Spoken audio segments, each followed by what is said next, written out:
ಮೊನ್ನೆ ಒಂದು ಹೇಳಿಕೆ ಕೊಟ್ಟಿದ್ದನ್ನ ನೋಡಿದೆ. ನಾನು ಬಿಜೆಪಿಗೆ ಹೋಗಬೇಕಾದ್ರೂ ಚುನಾವಣೆ ನಿಲ್ತೇನೆ, ಕಾಂಗ್ರೆಸ್ ಬೇಕಾದ್ರೂ ಚುನಾವಣೆ ನಿಲ್ತೇನೆ.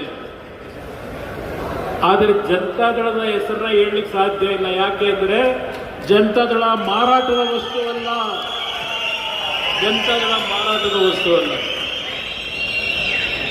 ಜನತಾದಳ ಹಲವಾರು ನಾಯಕರುಗಳನ್ನ ಇವತ್ತು ತರಬೇತಿ ಕೊಡ್ತಕ್ಕಂಥ ನಿಷ್ಠಾವಂತ ಕಾರ್ಯಕರ್ತರುಗಳ ಶಕ್ತಿಯನ್ನು ಹೊಂದಿರತಕ್ಕಂಥ ಪಕ್ಷ ಇದು. ಜವರೇಗೌಡರು 4 ಬಾರಿನೋ 5 ಬಾರಿನೋ ಚುನಾವಣೆ ನಿಂತಿದ್ದಾರೆ. ಜವರೇಗೌಡರನ್ನ ಈ ಭಾಗದ ಜನ ನೀವು ಕೈ ಹಿಡಿದ್ರಿ.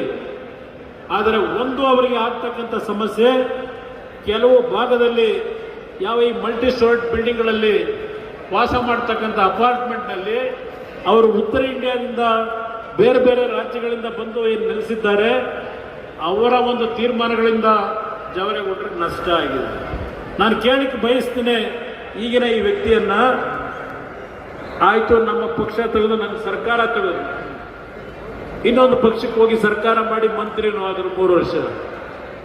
ಆ 3 ವರ್ಷ ಮಂತ್ರಿಯಾಗಿ ಆ ಸರ್ಕಾರದಲ್ಲಿ ಬಿಜೆಪಿಯ ಪಕ್ಷದಲ್ಲಿ ಅವರಿಗೆ ಕೊಟ್ಟಂತ ಎಲ್ಲ ರೀತಿಯ ಸ್ವತಂತ್ರವನ್ನು ಉಪಯೋಗ ಮಾಡಿ ಯಶವಂತಪುರ ವಿಧಾನಸಭಾ ಕ್ಷೇತ್ರವನ್ನ ಸಂಪೂರ್ಣವಾಗಿ ಒಂದು ಮಾದರಿ ಕ್ಷೇತ್ರ ಮಾಡಲಿಕ್ಕೆ ಸಾಧ್ಯ ಇರಲಿಲ್ಲವ ಈ ವ್ಯಕ್ತಿ ಕೈನಲ್ಲಿ? ಈಗ ಹೇಳ್ತಾರೆ ಯಶವಂತಪುರದ ಅಭಿವೃದ್ಧಿಗೋಸ್ಕರವಾಗಿ ನಾನು ಕಾಂಗ್ರೆಸ್ ಪಕ್ಷದ ಸರ್ಕಾರದ ಬಾಗಿಲು ತಟ್ಟಿ ಅವ್ರ ಜೊತೆ ತಪ್ಪಿಕೊಂಡಿದ್ದೇನೆ ಅಂತ ನಾನು ಹೇಳ್ತಾರೆ. ಇಂಥ ವ್ಯಕ್ತಿಗಳನ್ನ ಇವತ್ತು ಬೆಂಗಳೂರು ನಗರದ ನಾಗರಿಕರು ಒಂದು ಉದಾಹರಣೆ ಕೊಡ್ತಾ ಇದ್ದೇನೆ. ಇಂಥವ್ರನ್ನ ನೀವು ಆಶೀರ್ವದಿಸ್ತೀರಾ? ಇಂಥವರಿಂದ ಬೆಂಗಳೂರು ನಗರ ಕಟ್ಟಲಿಕ್ಕೆ ಸಾಧ್ಯವ? ಈ ಭಾಗ ನಾನು ನೋಡಿದ್ದೇನೆ. ಯಶವಂತಪುರ ಭಾಗದ ಹಲವಾರು ಬಡಾವಣೆಗೆ ಬಂದಿದ್ದೇನೆ. ನಾನು ಒಂದೊಂದು ಕ್ಷೇತ್ರದಲ್ಲಿ ಯಾವ್ಯಾವ ಸಮಸ್ಯೆಗಳಿದೆ ಎಲ್ಲ ವಿಷಯಗಳನ್ನು ಅರಿತಿದ್ದೇನೆ. ಸಮಯದ ಅಭಾವ, ನಾನು ಅದರಿಂದ ಇವತ್ತು ಹೆಚ್ಚಿನ ಸಮಯವನ್ನು ತೆಗೆದುಕೊಳ್ತಾ ಇಲ್ಲ. ನನ್ನ ಕಾರ್ಯಕರ್ತರಿಗೆ ಕೈ ಜೋಡಿಸಿ ಮನವಿ ಮಾಡ್ತೇನೆ, ನೀವು ಮನಸ್ಪಟ್ಟು ನೀವು ಪ್ರತಿಯೊಂದು ವಾರ್ಡ್ಗಳು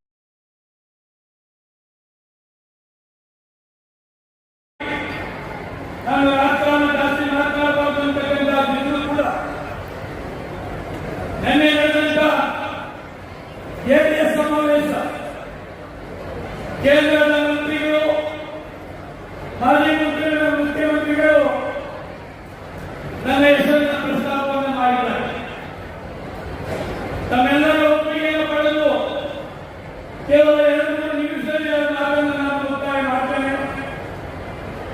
ನಾನು ಯಾವ ರಾಜಕಾರಣ ಮಾತನಾಡಬಹುದು ಅಂತಕ್ಕಂಥದ್ದು ನನ್ನ ಮನಸ್ಸಿಗಿತ್ತು.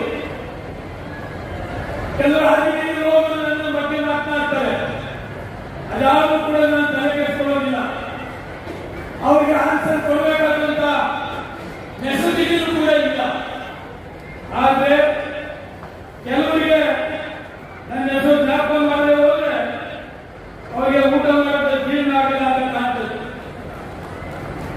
ಸನ್ಮಾನ್ಯ ಎಚ್ ಡಿ ಕುಮಾರಸ್ವಾಮಿ ಅವರೇ, ಅವರ ಹೇಳಿಕೆಯನ್ನ ನಾನು ಗಮನಿಸಿದೆ.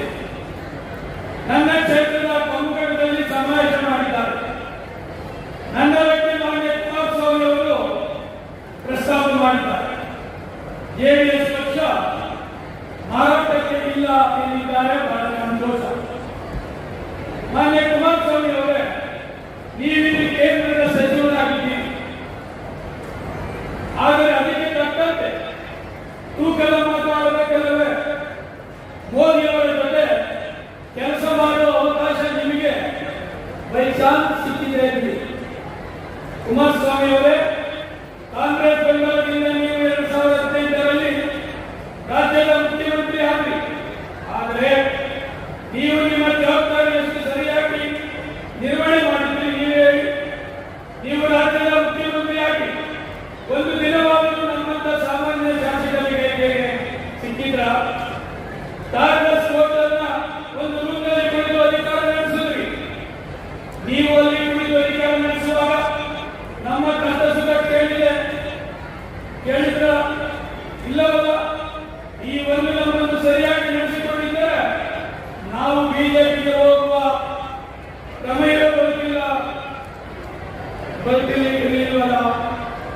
ನೀವು ಕರ್ನಾಟಕದ ಸಿಎಂ ಆಗುವ ಬದಲು ರಾಜ್ಯದ ಸಿಎಂ ಆಗಿದ್ರಿ. ಬಳಿಕ ನಿಮ್ಮ ಅಸಹಕಾರ ನೋಡಿ ನಾವೆಲ್ಲ ಬಿಜೆಪಿಗೆ ಹೋಗಿ ಬಿಜೆಪಿಯಲ್ಲಿ ಮಾನ್ಯವರು ನಮ್ಮನ್ನು ಅತ್ಯಂತ ಗೌರವದಿಂದ ನಡೆಸಿಕೊಂಡರು. ಬಿಜೆಪಿ ಹೈಕಮಾಂಡ್ ನಮ್ಮನ್ನು ಪ್ರೀತಿಯಿಂದ ನೋಡಿ ಬಂದಿದೆ. ನಿಮ್ಮ ಗೋಳಿ ಮುಳುಗುತ್ತದೆಯನ್ನು ಅನಿಸಿದಾಗ ನೀವು ಈಗ ಬಿಜೆಪಿ ಎಳೆದಿದ್ದೀರಿ. ನಿಮ್ಮ ಸ್ವಾರ್ಥ ರಾಜಕೀಯಕ್ಕೆ ಬಿಜೆಪಿ ಜೊತೆ ಹೋಗಿದ್ದೀರಿ. ಇನ್ನು ಸ್ವಲ್ಪ ದಿನದಲ್ಲಿ ಬಿಜೆಪಿಯನ್ನು ಸಹ ತಗಡಿ ನೀವು ಹೊಸದಿ ಹೊರಗೆ ಹೋಗ್ತೀರಿ. ಈಗಾಗಲೇ ನಿಮ್ಮ ಪುತ್ರ ನಿಖಿಲ್ ಹೇಳಿದ್ದಾರೆ, ಇಪಿಎ ಚುನಾವಣೆ ಸ್ವತಂತ್ರವಾಗಿ ನಾವು ಚುನಾವಣೆ ಎದುರಿಸುವ ಕಾರ್ಯಕರ್ತರಿಗೆ ಹೇಳಿಕೆ ನೀಡಿದ್ದಾರೆ. ಮಾನ್ಯ ಕುಮಾರಸ್ವಾಮಿ ಅವರೇ, ನೀವು ನಿಮ್ಮ ಪಕ್ಷ ಕಾಪಾಡಿಕೊಳ್ಳಲು ಬಿಜೆಪಿ ಜೊತೆ ಹೋಗಿದ್ದೀರಿ. ನೀವೇನು ಬಿಜೆಪಿ ಕೆಲಸ ಮಾಡಲು ಅವರ ಜೊತೆ ಕೈ ಜೋಡಿಸಿಲ್ಲ.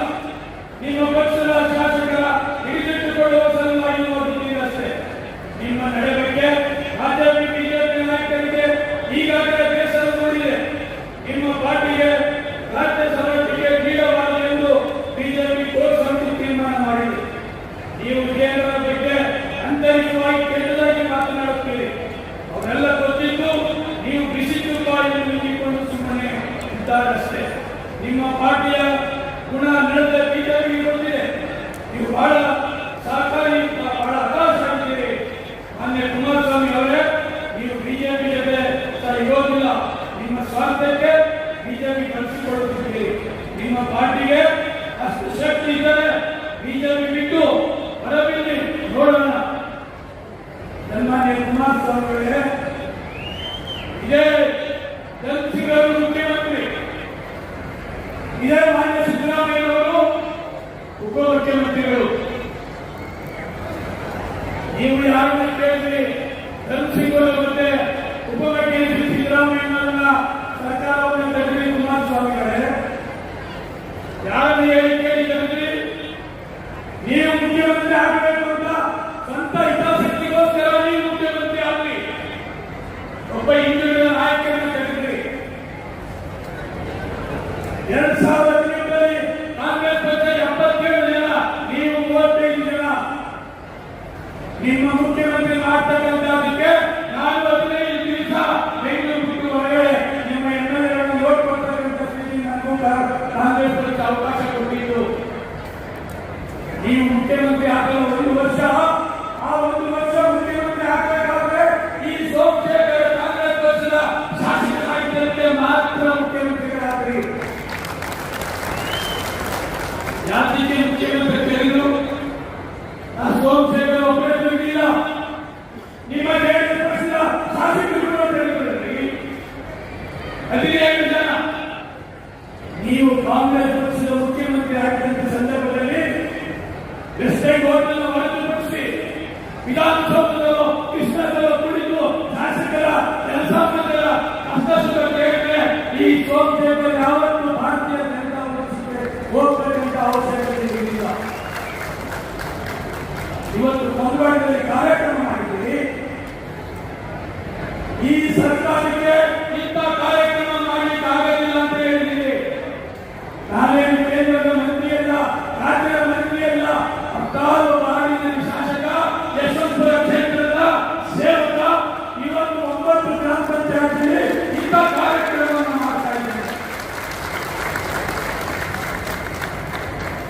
ನೀವು ಏನು ಕಾರ್ಯಕ್ರಮ ಮಾಡಿದ್ದೀರಿ?